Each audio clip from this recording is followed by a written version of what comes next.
Welcome everyone to our second family webinar series that's focused on our new middle schoolers. Thank you everyone that has joined us today. We've got quite a few people out there. Welcome.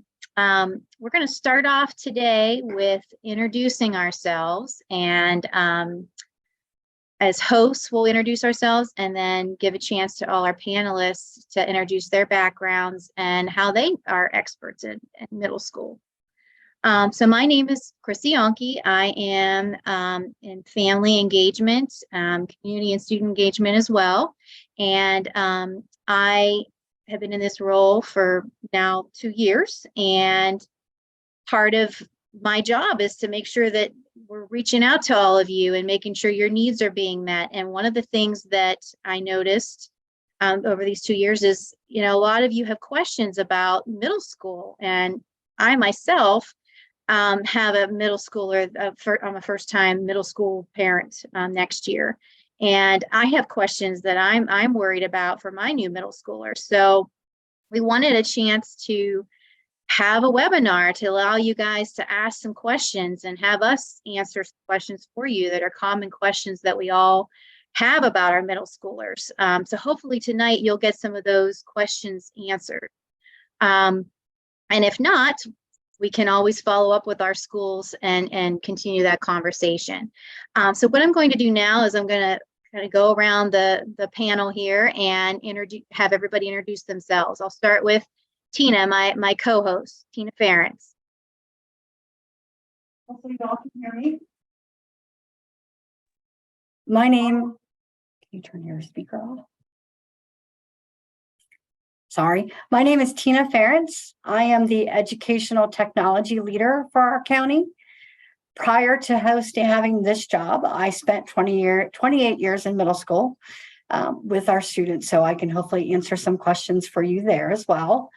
In addition, as part of my role as an ed tech leader, I am responsible for Chromebooks. I will get into that a little bit later with you. I'm sure there's going to be some questions, but I will share some information about Chromebooks as we go. Just a little housekeeping. At the bottom of your screen, you should see a Q&A button. Go ahead and ask any questions in there, and we'll be monitoring from this side and ask our panelists those questions as we have time to go through that. So there's that Q&A button at the bottom. If you put it in the chat, that's fine as well. We'll see both spots. But the Q&A button is there for you to ask some questions. So I'm going to go ahead and turn it over to Mr. Malloy. Good evening. I'm Mark Malloy. I have two kids that have gone through middle school. They are a rising junior and a rising sophomore. And I started my teaching career as a special education teacher in middle school. Did that for 4 years, and then was a middle school social studies teacher for 8. And then I've been a principal for the past 4 years at Warrenton Middle School. So I have experience as a parent. I've coached a lot in the middle school, so I have experience as a coach and as administrator and as a teacher. So I'm looking forward to assisting you guys to be comfortable with your new middle schoolers, and I will pass the intro to Ms. Guzman. Hi, I'm Donna Guzman. I'm currently the Student Services Supervisor, but previous to that, I was Marshall Middle School's principal for 5 years. I have 2 daughters. My youngest just graduated from high school, so I've been through the middle school experience twice already, and I hope that we can provide you some great information this evening. Mr. Yonke. Thanks, Donna. I'm Matt Yonke, currently the principal at Auburn Middle School. That'll be my second year at Auburn as the principal. Prior to that, I spent 6 years as an elementary administrator. Gave me a pretty cool perspective. Prior to that, I was the band director at Kettle Run. And prior to that, I had some middle school experience in both Rappahannock counties and Shenandoah County. So truly have seen the full kind of dynamic between preschool and seniors, and really excited to be here tonight. to hopefully answer questions that you have and things that we can do to kind of put you all at ease as your student is ready for middle school, either for the first year or for their next year of middle school. So I'd like to turn it over to Miss Zuhars. Hi, everybody. I hope you can hear me. My name is Carol Zuhars. I'm an interpreter and a translator for Fauquier County Public Schools for the district, and I also work for 2 middle schools. Well, 1 now, since the unification of Taylor Middle and Warrenton Middle Schools, as well as 2 elementary schools. And I'm here to help anyone who might need language assistance. Si necesita traducción al español durante el seminario web, indíquelo. You just went to mute. Oh. Si necesita traducción al español, por favor, indíquelo para que pueda ayudarle a ustedes en este momento. Gracias.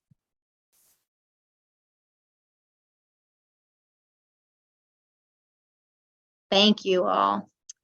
All right, so to get this webinar started, we actually want to do a little poll out to you all, and you can answer the questions. We have 2 questions, and we'll have our panelists answer as well.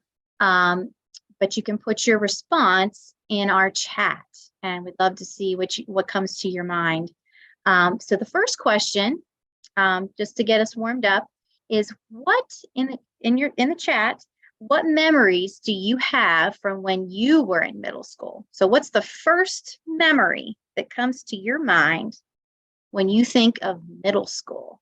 So let's just give you a chance to put it in the chat. It's a quick memory.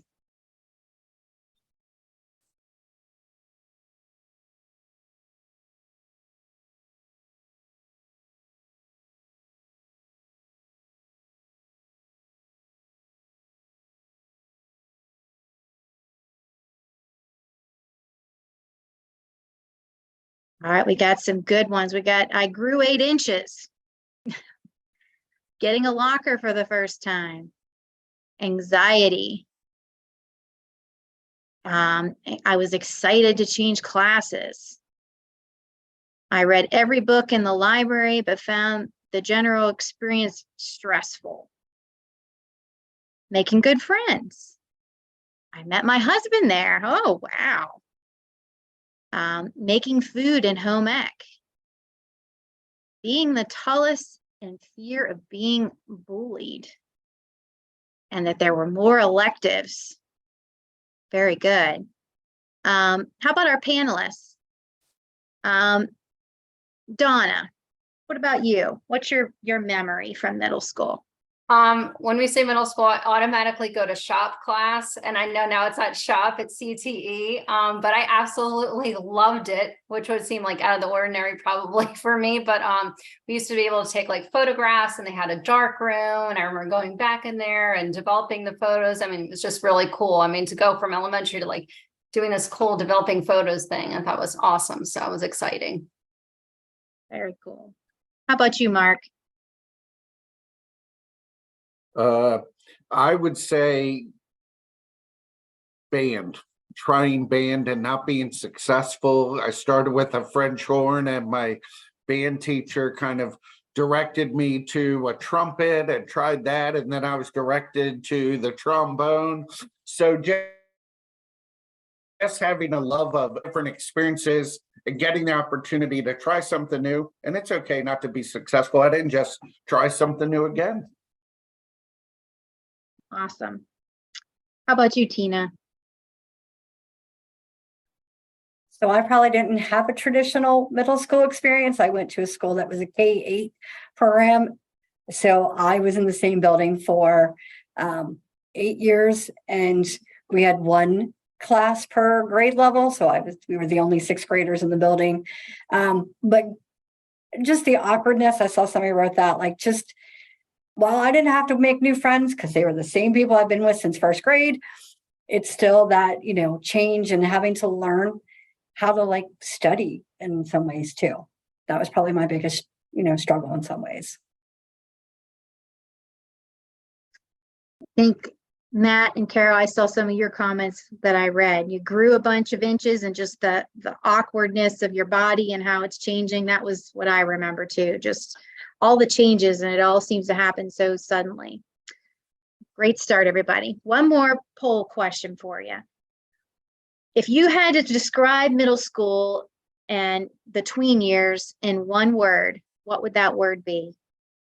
Put that in the chat.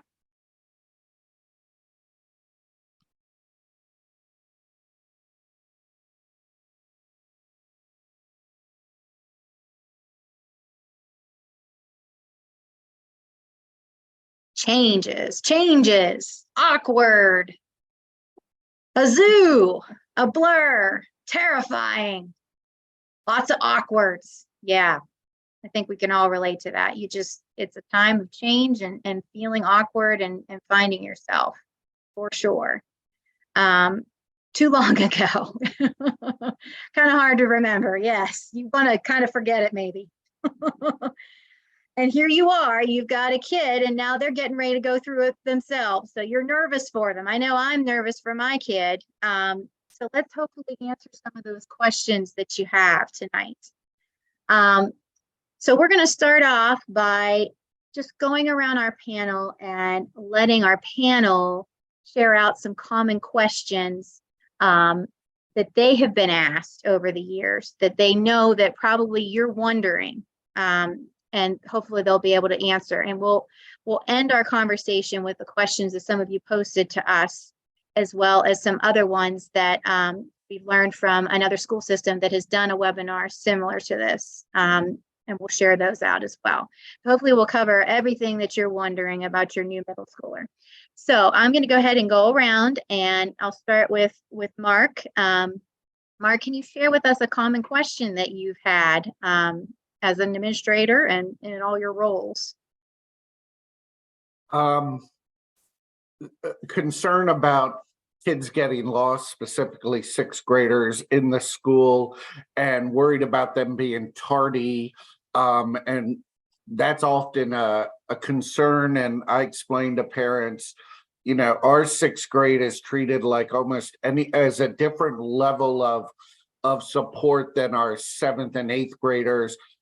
We have teachers that would walk them through to see where classrooms are, see where the counselor's office is, and tardies weren't a big concern, especially in the whole first 9 weeks. Now, we could see when a kid takes advantage of it, but we have staff members all over the school, everyone helping, and it's all hands on deck. Because it's not just sixth graders that are new, it's also some kids coming in eighth and seventh grade new to the middle school. So we try to make the process less stressful for kids. And if it's less stressful for them, hopefully it's less stressful for parents as well. Very good question. How about my husband, Mr. Matt Yonke? Thank you. So I think one of the questions that I receive a lot is kind of captured in two. When will blank happen? Okay, so when will we receive schedules? When will orientations be? When will teachers respond to emails? So a whole lot of when will questions kind of come across my desk. And I'm sorry if you hear my dog in the background. There's someone at the door. Perfect timing. But you know, I think it's really important that if you have a question, please call the schools to ask. Maybe they have the answer. Maybe the secretary has the answer. You could ask for the principal. Every school communicates differently as far as newsletters, how their teachers are communicating and engaging with families. But it's important to know how and when those things will happen. So in an answer to when will, just know that the question really is, when will the school provide X, Y, and Z to the families? Thank you. How about Donna? Thanks. Yes, often parents are worried about their kids being able to like find a group of people, having friends, being included. And so, my suggestion always is to get involved, whether that, be sports, or if you're into music, please take, band or strings. We do have different clubs in the different middle schools that your students can be a part of. So I would just say get involved. The more involved that your student can be, I think the more friends and relationships that they're going to build. Great. I did see something pop up in the chat when you mentioned that, Donna. Someone said they're very interested in their son participating in robotics and track. Is there something we should be doing now? So nothing right now. And so the schools will be putting out information through emails, on their web pages, on Twitter. They'll be putting that information out to you, and you'll be able to sign up for things as they go along. And I just saw physicals too. Yes, I mean, I would suggest over the summer, while you have your kiddos at home, get the physicals done, and those forms should be able to be found on the middle school websites, if not the county websites. And if you can't find it for some reason, if you reach out to the admin there or the secretaries, they certainly could get that form to you. Great. And I'll just add, sometimes parents get confused between a physical, like for school, and a sports physical. It has to be a VHSL current sports physical to participate in the sports. Sometimes, especially kids going into 7th grade, have some shot requirements. Just want to stress, for the sports physical will allow you to participate in any sport throughout the whole year. Once you get it now, it's good for till next year, next school year. Great. Thanks for that clarification. I know I was confused with that as a parent. Okay, Tina. So, and we'll come back to your questions that pop up in the chat and in the Q&As. But my question that I am getting now in this role is Chromebooks. Do 6th graders really get Chromebooks? And the answer is yes. All middle schools have, and high schoolers get assigned a Chromebook, and they take them back and forth between school and home. They will get them. It's going to vary from school to school. So reach out to your school or look for that information when they send home newsletters and emails. They'll let you know when they're doing distribution of Chromebooks, but all 6th graders will be receiving one. I highly encourage you to purchase the insurance, which is, we don't have a price quite yet. There's going to be a little bit of adjustment, but the insurance is going to cover quite a bit of items for damage. The only thing it may not cover is like if you completely destroy a Chromebook or you've lost it. And we've had that happen before. We've had Chromebooks left in Blacksburg, Virginia, fortunately found by a local restaurant, and they reached out to us and we were able to get it back for them. But there are common breakages like damaged screens, lost chargers, and those fees and damages add up.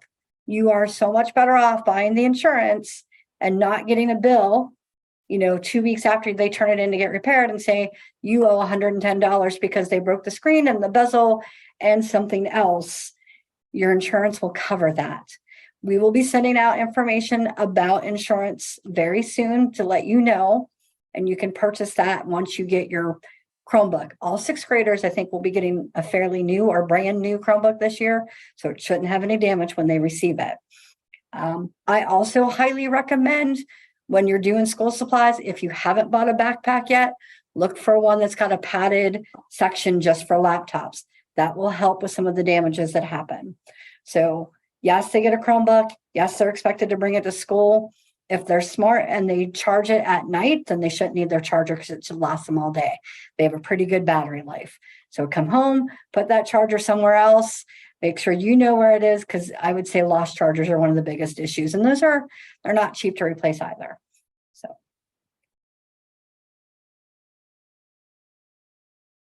Carol, I don't want to leave you out. Any questions that you have that are commonly asked from your families?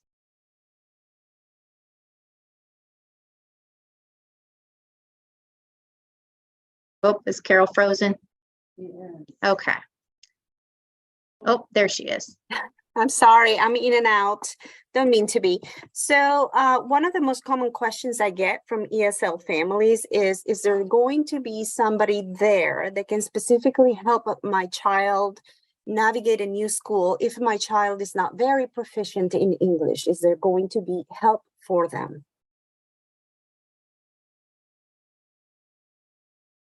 Does anybody on the panel want to answer that? I can attempt to answer that. Yeah, so there will be help for them. Oftentimes we do have other students too that speak both Spanish and English. And we do try to partner them up and give them some supports to help them get throughout, the school, as well as staff members who are bilingual and can also support. But you'd be surprised, even without having the language, when you pair a student up with another, awesome, friendly student, they'll help them and they'll catch on really quick. So we have great kids. Thank you. We absolutely do. Okay, now we're going to move on to some of your questions that you asked, as well as some of the questions that were asked by the school division. It's actually the Chesterfield School Division that gave us this idea to carry out this webinar. Of the questions they posted when they were doing their webinar with their families. And I also see that there are some questions here on the chat. So I will start with these couple that are here, and then we'll also end allowing you guys to ask more questions when we're finished going through the ones that were submitted. We have a question of what sports are available for sixth graders? Go ahead, Mr. Yonke. Thank you. So I saw earlier in the chat with regards to sports and robotics about track. All right. So in the fall at the middle school, we offer boys cross country and girls softball. Okay. After those two sports are over, we move into boys basketball, girls basketball, and volleyball. That's essentially the early winter and late winter sports. In the spring, we have boys soccer and girls cross country. Did I miss any, Mr. Malloy? Yeah, you missed girls soccer in the fall. Yes, thank you. So sorry about that. And there's essentially some sort of sport or sports happening throughout the school year. And as far as track specific, at times the high schools will allow eighth graders to do some trainings with them to kind of prepare for the high school years. So a lot of opportunities, but again, it's very important to have that VHSL physical completed ahead of time, because those will be asked of, for those papers will be asked of to provide ahead of the sport. Right, thank you. We also had another question that I think is a Tina question about what type of platform middle schoolers use. Is it the same as they did when they were in elementary school? So I'm going to let her answer that. Yes. We don't use Clever, but we use ClassLink. ClassLink is what students use to log in. At the elementary school, a lot of the kids would use a QR code to log in. At the middle school, they're expected to know their username and password. If they forgot it, no worries, your school can provide that, and it will also be, available through on that day. We'll get there that way.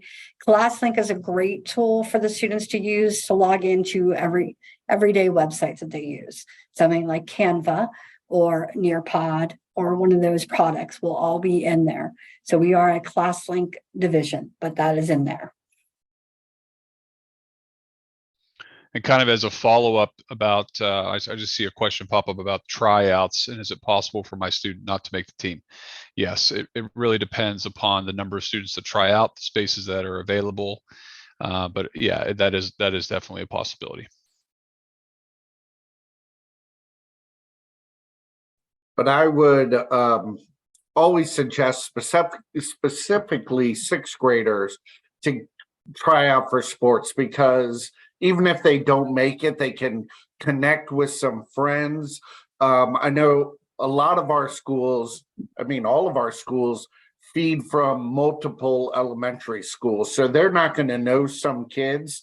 And trying out for boys cross country at the beginning of the school year can make a connection with a kid from a different school they don't know. And it's always helpful to have those opportunities. Great. Okay, I'm going to move ahead to, oh, sorry. So there was a question.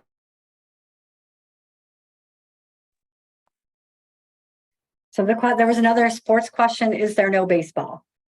No, there is baseball. Baseball in the fall and There early is baseball. winter. Oh, sorry. Yeah, in the fall and early winter. Baseball it's does pretty- exist for the boys. Sorry, Mark, I'm overwriting you. You're fine. The fall is pretty girl heavy with the girls soccer, softball, and then girls basketball in the winter, in the beginning winter, and then boys cross country is in the fall. Boys basketball is the second part of the winter season. Volleyball, girls volleyball is really short, and then baseball and boys soccer in the spring with girls cross country.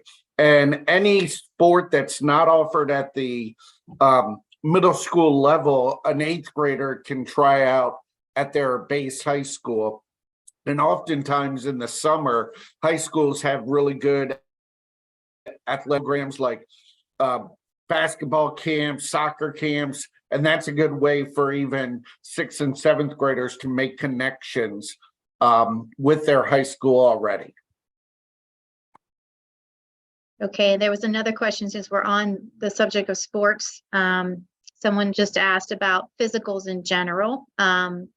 Even if students are not taking us or playing a sport or trying out for a sport, do they need to have a current 6th grade physical? And if a physical isn't required, do we need to provide an updated immunization form? Who would like to try that one?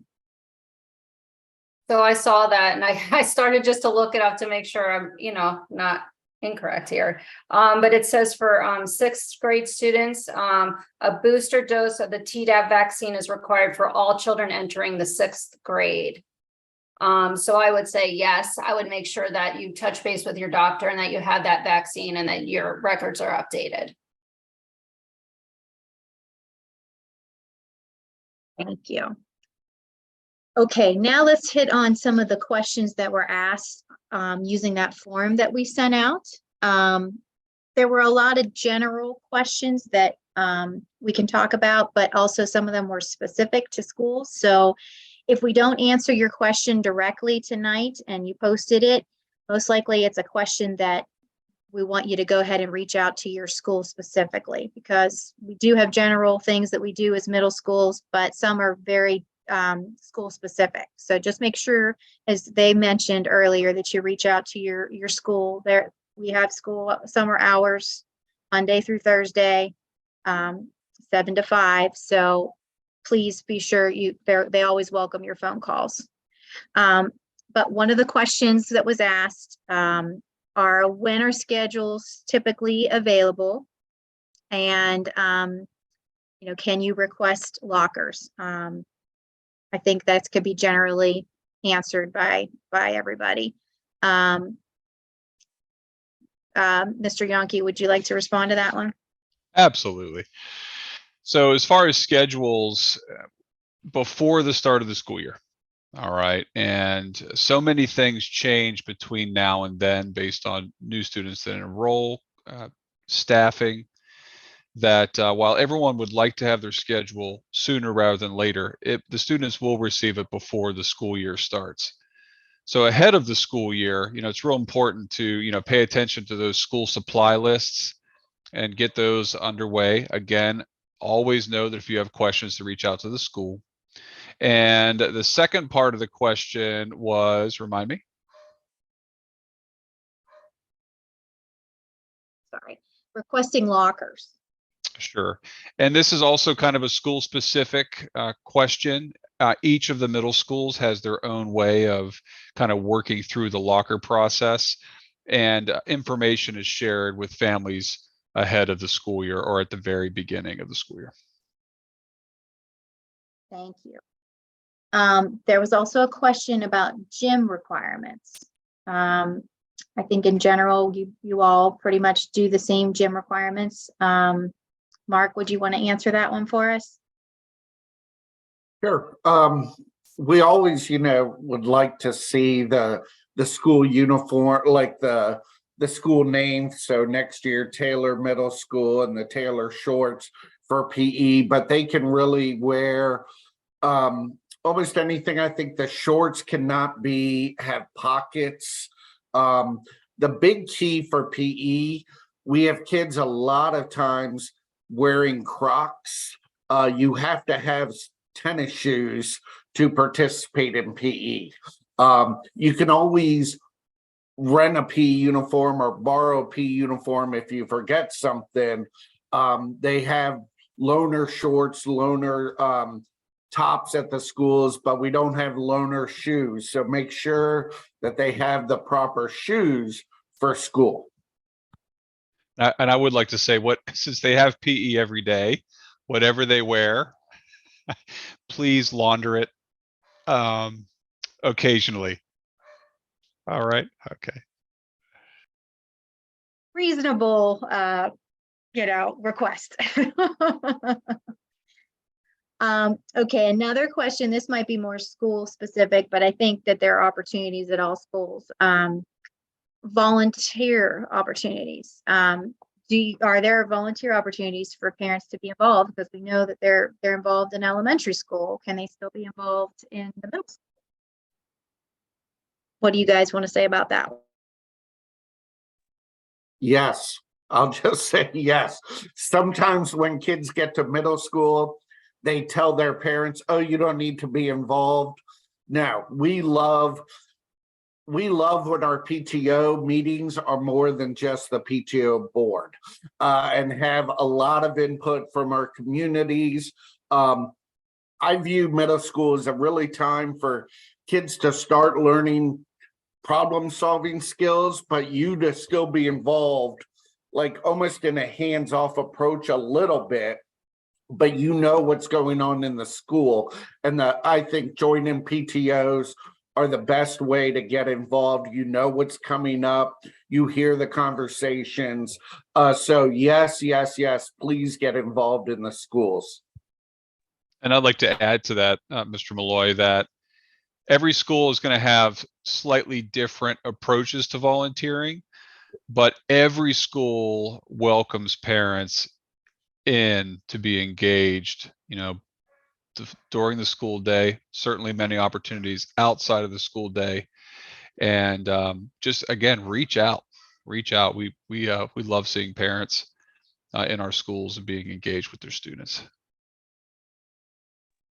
Absolutely.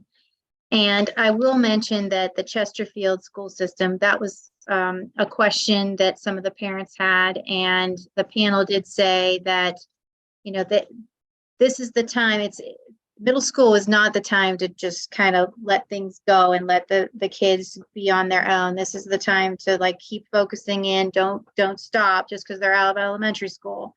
If they're acting like they want their space, you can still give them their space, but you still want to be a part of their world. And I think of our child, my husband and I's child's babysitter when she was young. When our kids were young, they would say, "Little kids, little problems; big kids, big problems." So you want to be in there. You want to be helping them through those phases. Be a good listening ear. So that was something that they discussed in their discussion with their panel. Another question we had, and I did reach out to Southeastern about this question, but I think one of our panelists, I think Mark, said he could help answer this question, but I'll go ahead and share it. The county does not necessarily advertise or define Southeastern's program. And when I think of alternative school, I'm curious if there is a misperception of what their purpose is. Will the county consider better defining and explaining if this alternative approach is something worth considering for my child? Is it for behaviors, learning disabilities? What qualifications and process makes my child eligible for consideration? And they just had some further questions about Southeastern. And I did share the contact information of the person that asked this question with Southeastern group. So feel free to make contact with them. But Mark, I know you said you had an answer that might be helpful. Yes. So Southeastern actually has like two programs. They have two programs at the school. One is the project-based learning program, which really there's an interview process. You get a tour of the school. Dr. Neibauer does a great job. I've had students that have been very successful and started there in middle school and want to stay there through high school because smaller class sizes, they get up and are moving around a lot more. And literally it's project-based. So it's a project-based learning. There are a middle school's part of Southeastern. I believe it begins at 7th grade, not 6th grade though. And then there is the alternative school behavior wise, where a kid may make a poor choice and be suspended from school like a long term and get placed at Southeastern, but that's a different program and that is at a different time. Those kids are not interacting at the same time. I think project-based learning, the PBL program, is fantastic for some kids. And, you know, at schools, especially in 6th grade, we have conversations with some parents and provide them opportunities and a brochure and tell them to reach out if we think it could be a successful place for their kid. It's not for every student by any means, but it is perfect for some students. And you're still in Fauquier County Public Schools. So a 7th grader that goes to Southeastern and participates in the PBL program, if Taylor is still their base school, they would still be able to come to the dances, try out for sports, etc., with their base school. So it's really just a project-based setting, which is really good for some kids. And it's more individualized. So I think parents that are thinking of that, like Miss Yonke said, to reach out to Dr. Neibauer or Mr. Hodge, the assistant principal over there, get a tour, talk about the process. Even if your child's in 6th grade, it may be something to learn about prior to them having the opportunity to attend. Thank you, Mark. This next question actually is probably more school focused, but I do want to mention a resource that there is on our newsletters.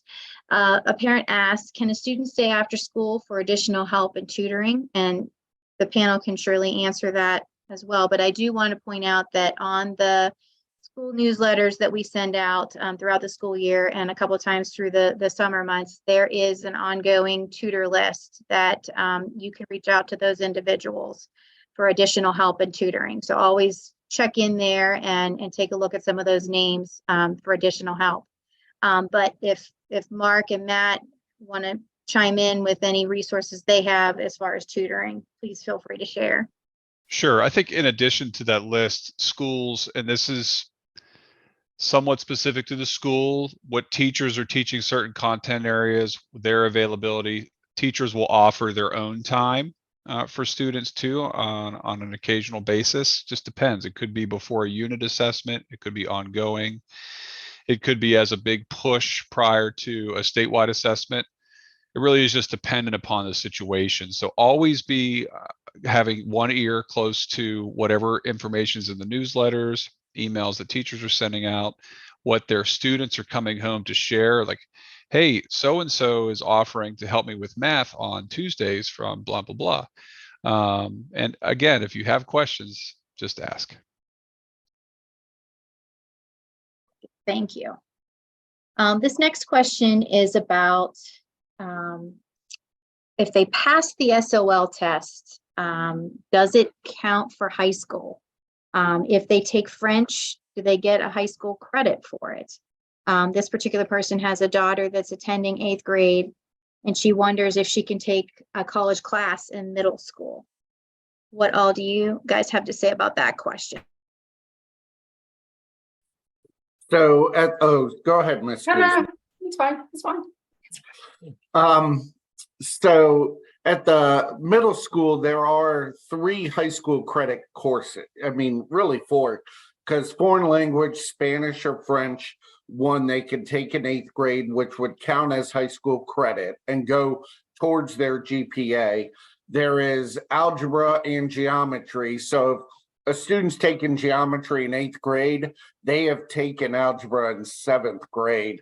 And many students take algebra in 8th grade. And if they pass the SOL and pass the class, they get a verified credit for high school. If the child is taking algebra and ends up with a C, you can always expunge that grade at the end of, or in the summer at the end of their 8th grade year, and they can start fresh into high school without that grade, but still a little more of a base of a knowledge. Same with foreign language. Any high school credit classes offered at the middle school can be expunged at the end of their 8th grade year, so it doesn't impact their high school GPA. The passing of the SOL, it depends. If it's a high school credit class, it can count as a verified credit. But if a student passes algebra with an A and somehow has test anxiety and doesn't pass their algebra SOL, they still have opportunities for verified credits in high school with geometry, and they would take that SOL. So it's really an individual basis. But a kid that passes their reading SOL or writing SOL in 8th grade, that doesn't carry over into high school. Only those classes I already mentioned carry over into the high school. Donna, did you have anything you wanted to add to that? No, he did a perfect job. Great. Thank you. A lot of the other questions that I have here are more school-based questions. So I will say that there were some questions about lockers and backpacks, and just about tours of the school, and about security measures based off of the school. So I think those kind of questions you'll want to reach out to your individual schools to answer, and they should be able to give you a better answer than what we can in general as a panel. And we, tours of the school, I think the schools are always welcome to be open to tours. But you just need to reach out to your individual schools for that. The next couple questions I have are just ones that came up in that Chesterfield webinar that I mentioned from the other school system. Ms. Yonke, can I jump in just for one second? Absolutely. A big difference between elementary and middle school, and this kind of goes with safety, is all of our middle schools have a school resource officer, which is a sheriff's department deputy, where at the elementary school they have SSOs, which are under the school. The SROs at our middle schools and the high schools are under the sheriff, but we will always have either an SRO there, or sometimes when they're out in training, we have a sub SRO fill in for that SRO. So I would say, I don't want to say always, because always and nevers kind of mess up. The majority of the time, and we try to have it always, an SRO in one of our middle schools at that time focused on the middle school. Thank you for pointing that out. Okay, so one of the questions that the webinar from Chesterfield mentioned, they mentioned, if my child is having problems fitting in or other social issues, what should I do to assist them, and how can the school help? Donna, would you mind trying to answer that question? Absolutely. I would just say, right away, it kind of goes back to what Matt has said, is just to reach out to the school counselor. If you know that your child is struggling, and there's some specific things, whether it's making friends or, getting around, or their anxiety, please reach out to the counselors, because they can meet and speak with your child, one-on-one and try and get them some supports and kind of make connections between them and their teachers, and try and work some specific things out. The other thing that our counselors are great at doing is realizing that there are groups of kids that maybe, like I saw in some of the chats, struggling with anxiety, and, you know, have some similar concerns, organizational things, and they'll pull groups and they'll meet with those groups on a regular basis, and they're able to help, you know, walk them and talk them through some of the things that they're experiencing. And students have found that, you know, very helpful. It's been very beneficial. And again, I would just say, like Chrissy was saying, is like, you know, sometimes they want to push you away and you can tell that your child is struggling and something is not right. Don't give up. Continue to talk to them and encourage them to speak to trusted adults, the counselors, the teachers, and even other people in your family that they would be comfortable with. But definitely don't leave them alone. Keep talking to them. Thank you, Donna. This kind of hits on what you just said, kind of hits on this next question, but I just want to throw this one out here because I think it's a good one. Parents and families might be wondering, what should I do at home to help my child with this transition that they're about to go through into the middle school setting? Like what can we talk to our kids about to help them understand what's ahead for them? And I know, Carol, is there anything from your side and your perspective that you would want to say?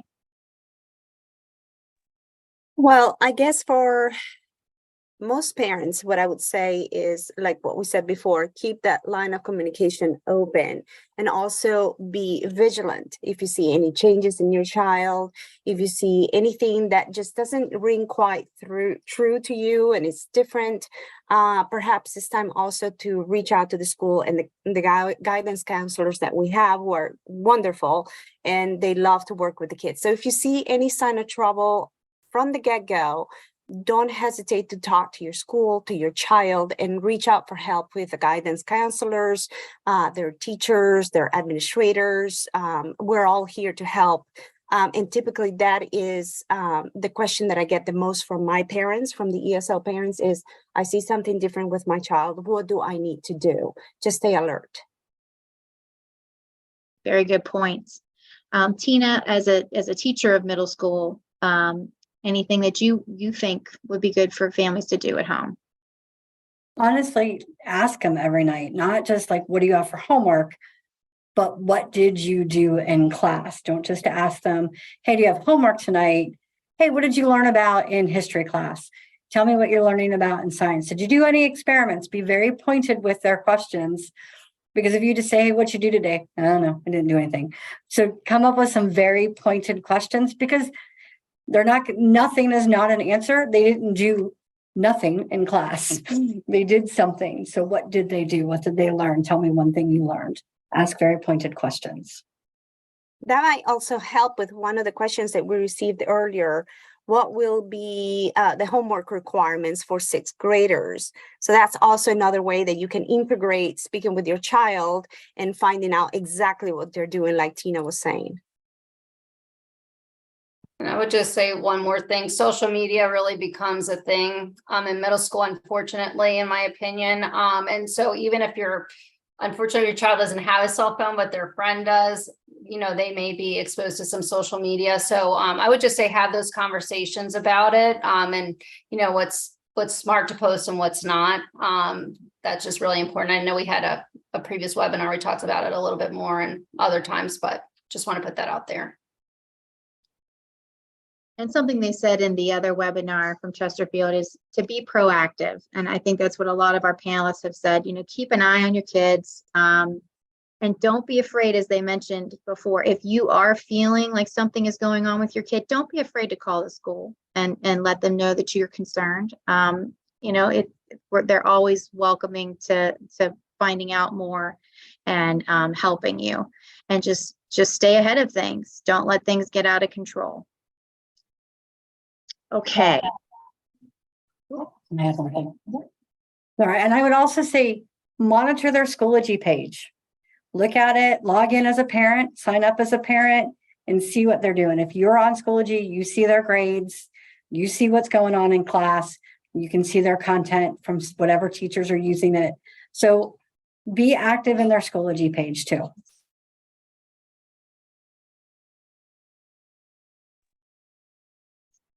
Okay, it's now time for the Q&A that you all have that have joined us tonight. So if you haven't had a chance to go to the Q&A and post your question, we'll give you a moment to go ahead and do that.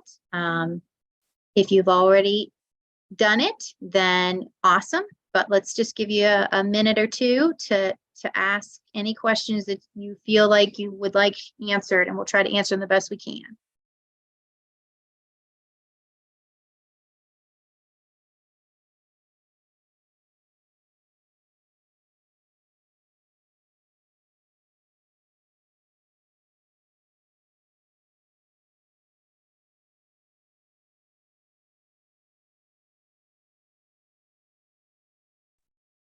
Okay, so I think we made mention of this, or maybe Tina, you were just mentioning it to me. Is there a summer reading list or other prep sixth graders should do during this summer? Mark, any answers for that one? There's not any reading list to prepare, but it's always good to keep reading and now is that time. The summer is a perfect opportunity for students to read for their interests, because once school starts, sometimes they're advised what to read in language arts class. But finding a love for reading, and to piggyback on something Miss Guzman said, with the social media and their phones, they get that immediate reaction. Sometimes forcing a break and reading, even reading through like a Kindle or something, really improves your vocabulary, improves your writing. So not any reading list, but just read. Thank you. The next question, my child has funds left on his elementary school account. Will this carry over? Will we need to set up a new account at the middle school, and will those funds automatically transfer? Mr. Yonke? Sure. So the funds are linked to the student's ID number, and that student ID number stays consistent. So I found out myself that when I was really hungry one day at a new school, I asked for a hamburger, and they said, "Oh, sure, go ahead." And I said, "Don't I owe you money?" They said, "No, you still have $27.51." And I'm thinking, gosh, that was probably from 6 years ago at a different school. So that money stays true. As well do fines, okay, and overdue fees. Those also stay. So it's real important to pay attention to those little slips or the emails. So, anytime a fund is low or getting close to that zero, or it's in the negative, you'll be communicated with, okay? But to answer your question, yes, the money does stay with the child. Great, thank you. Next, with the combined middle schools, what are the classroom sizes? Mr. Malloy? Mr. Malloy. Well, since our school is being combined and we're becoming the new Taylor, I know we are working this summer, but our class size is, I want to say around 25 for the core of the classes. PE obviously will be higher up. A lot of the intro languages are high. Sometimes we cap them. But the class sizes, it's really perspective.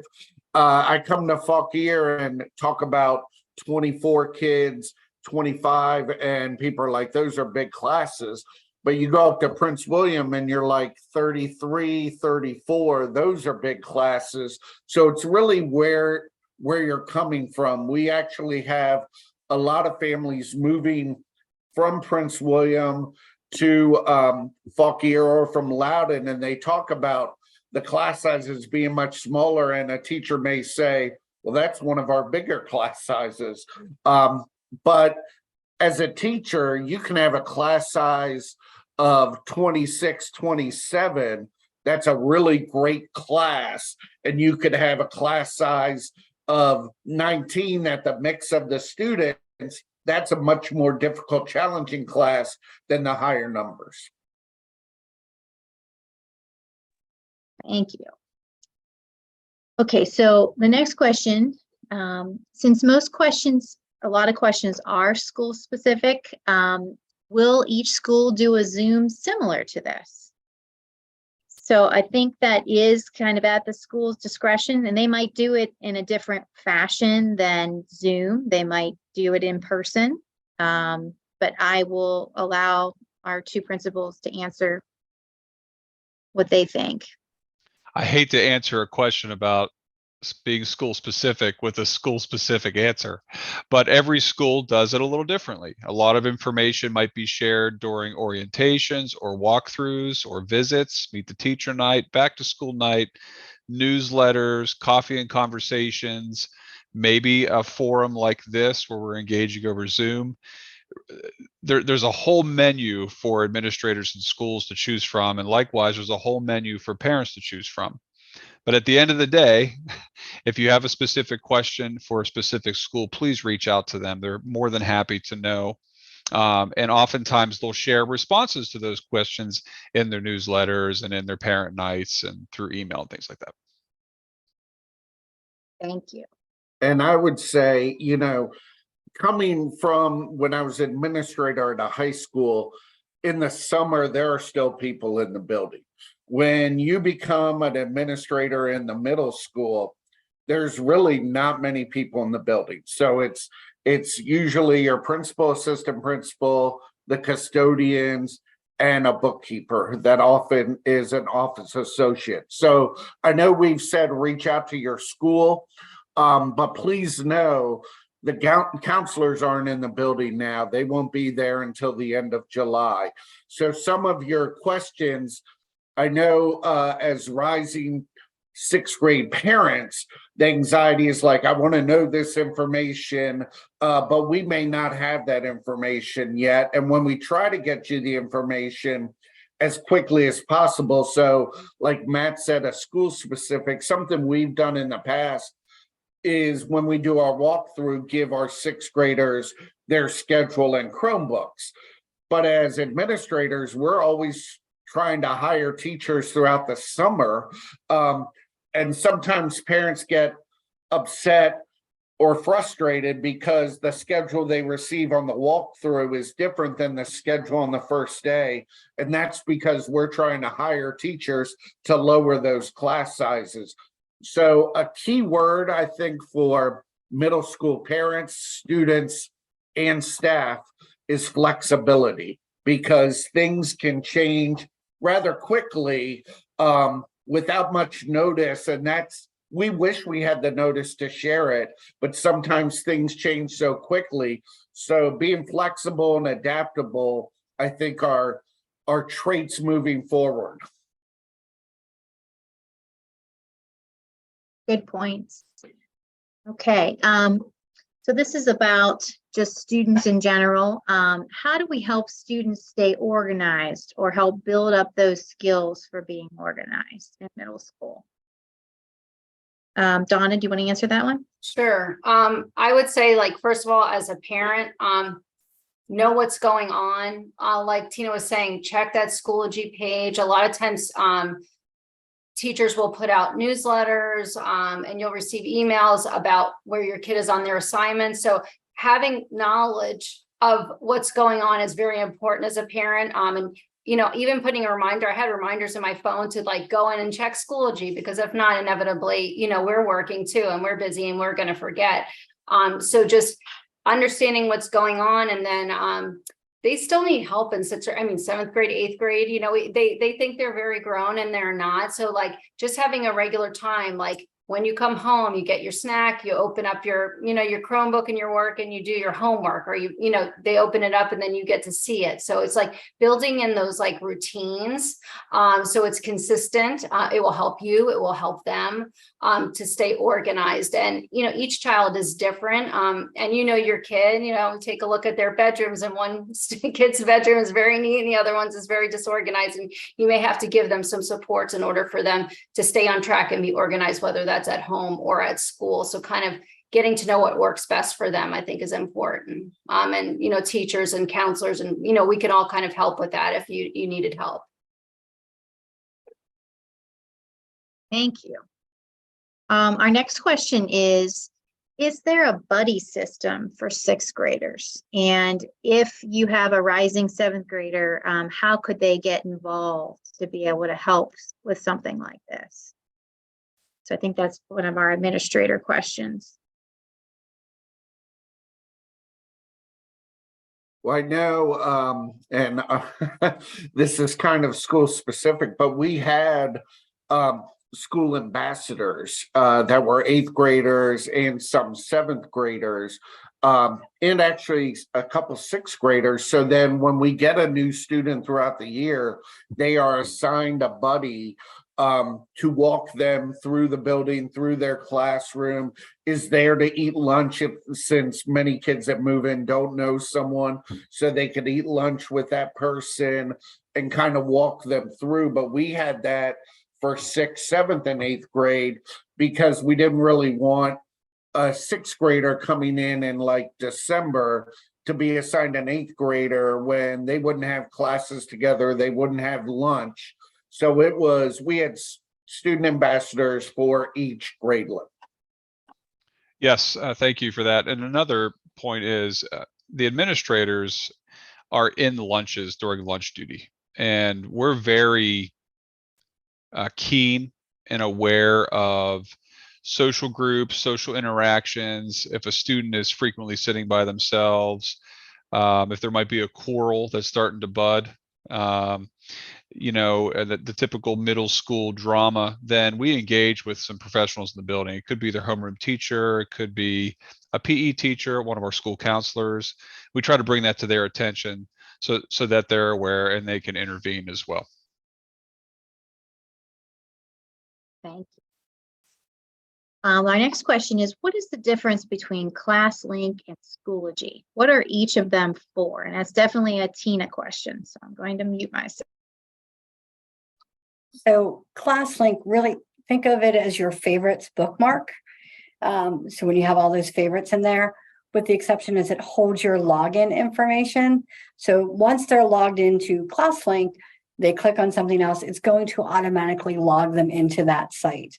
So it's a site to hold their login information as well as rostering for teachers. So it could be a textbook that's listed in ClassLink. It might be Canva, which is a great infographic tool. So that's what ClassLink is. Schoology is our learning management system. That's where teachers are going to post what's for homework. They might include assessments or assignments in there. They may include study guides in Schoology that kids can go back and look at, maybe discussion boards. So it is a learning management system. It's much more interactive, student to teacher and teacher to student, whereas ClassLink is really, truly, it's about holding your logins and getting to sites that we as a county use on a regular basis.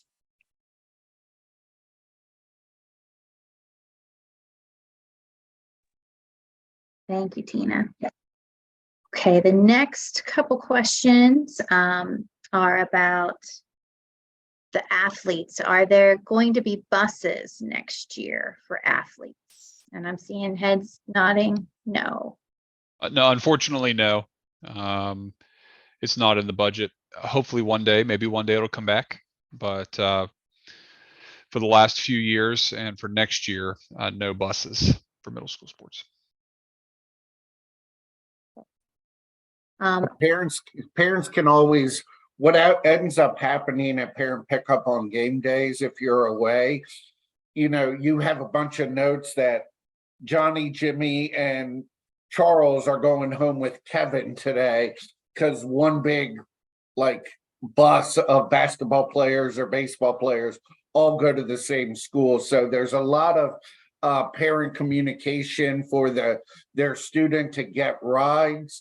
And that's actually kind of a good, because it forces parents to communicate with other kids on their team and build relationships just as much. And I see that one of the people responded saying, what if the parents fundraise? I think then you'd have to fundraise probably for the whole county because it would have to be consistent. So back to the PTOs, unite PTOs. Right, the PTOs for sure. We also have a question about agendas. Will they be bringing back agendas? That it was a nice way to keep things organized, and about official agenda with numbers and school rules and hall passes, because we've been using Schoology as a focus. Is there a way of the official agenda coming back?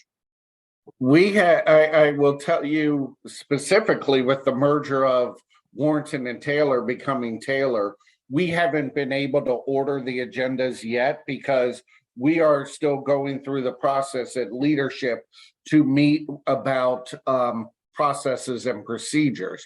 Now, I know there were some homework questions, and this is where I'd like to talk about, we want to prepare the kids for their future. And sometimes we fall on our past to think like we used to growing up had tons of homework. I'd say a lot of times they'll have homework in math just about every night. And then in other subjects, it'll be periodic. In the past, literally 3 years ago, we were focused on the agenda, and a lot of sixth graders would be coming from fifth grade focused on the agenda and signing it out. We will still have that opportunities of agendas, but we also want to get people to look at Schoology because a student may not write down what's on the board. I've noticed in the past year, teachers are telling it. When I was teaching middle school, one of our big things was to write the homework on the board in a corner, and kids would come in and write the agenda. Now teachers are posting it on Schoology rather than on the board necessarily. So we're trying to get them adjusted to our new learning management system. And it's a kid's adjustment as well as a parent. That's why I will piggyback on what everyone has said here. Download Schoology as the app and constantly look at your Schoology. And the app is different than when you look at the computer. So you can get more information on the computer. You may see a 0 in there, because I do with my kids, and I immediately ask them, and then they'll say, I turned it in late. Well, if you turned it in late, the teacher has other things to grade. They're not immediately going to grade your late assignment. So just keep on them and keep communicating. Communication is the key. Agendas will be an opportunity, but you don't want to get hamstrung to the agenda when we're moving forward to technology and Schoology. And then I would just say, as a parent, this is like the perfect opportunity. My husband and I always tell the kids, use your cell phone as a tool. Well, they can use it as a tool, this handy dandy calendar thing on it, and they can put it on and they can send themselves reminders and different things like that. So it's a good time to use that cell phone for a tool. Great advice, guys. And we have one last question. It is referring to Schoology. Do all teachers use Schoology? The elementary teachers did not all use it last year, or were familiar with it. That would be a Tina question. So I'll start the answer, but I'm sure our admin can also chime in on this. They are all supposed to use Schoology. It will be varying depending on how intense they use it. Like I said, some are actually going to go ahead and give assessments on it, or assignments where they turn in through their Google Docs. So it's going to vary, but yes, all teachers are supposed to use Schoology. I don't know. I would just say if if your child goes to middle school and there's this teacher that's not using Schoology, to reach out to the administration, because there is a county requirement that's utilized. There are some bare minimums that have to be implemented, and then each school applies a different or additional components that are expectations of the school. So I appreciate you sharing that, but don't tell us If I may too. add something, sorry. If I could add something, I know that not everybody is technologically savvy. Not every parent has the same ability to maybe have Schoology or access to Schoology. So if that is your case, maintain that line of communication with your school and with the teachers so that you're always abreast as to what's going on with your child and what the homework they're supposed to do, what they're supposed to study, and what they're lagging or where they might be behind. That's a consideration that if you have to make. So if you don't have that access, just stay in touch with the school and the teachers. They'll be happy to help you. Yeah, and at And least if you have, oh, sorry.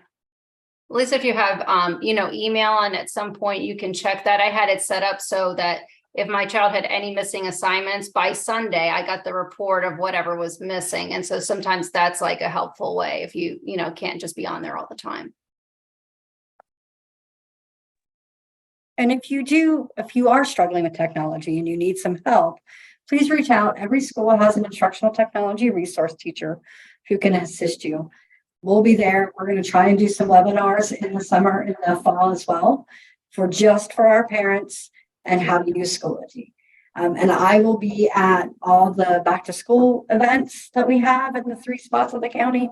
I will gladly help any of those folks.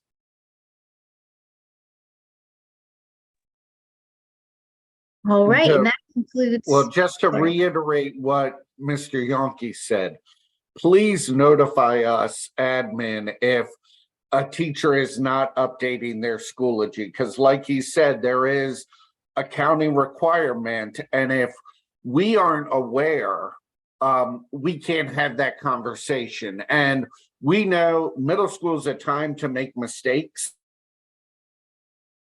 Always make mistakes. Admin makes mistakes, parents make mistakes, students make mistakes, and we can learn that from those. So we may have a new teacher that's not very familiar or hasn't gone over with their mentor about the Schoology updates. But if you as a parent say, hey, for 2 weeks, Miss Johnson hasn't updated Schoology, that allows admin to have the conversation with the teacher. And it's not a disciplinary kind of, you're not getting anyone in trouble. We just want everyone to follow our expectations as well. And I'm going to add, there was an extra question that popped up. It says Schoology is difficult to use when there are multiple children. You can create a parent account and attach all of your children to that one parent account and quickly and easily change between student to student. I will say, as a parent, when you log in that way, you don't see, like if a teacher assigned a Google document, you're not going to see the Google document because it is assigned to your child and their Google account. So the only one who sees it is their child. But you can go in and see announcements, materials, grades without having to sign in and out as your children. Once you attach all of your children to your account, you just go up to the top and be like, okay, Mark's mine. Who do I need to look at now? Oh, I need to check on Matt. And I just quickly change from student to see how they're doing. So the only thing you really don't see are their actual tests, like, because that's their test, and their Google assignments because they're assigned to their Google account.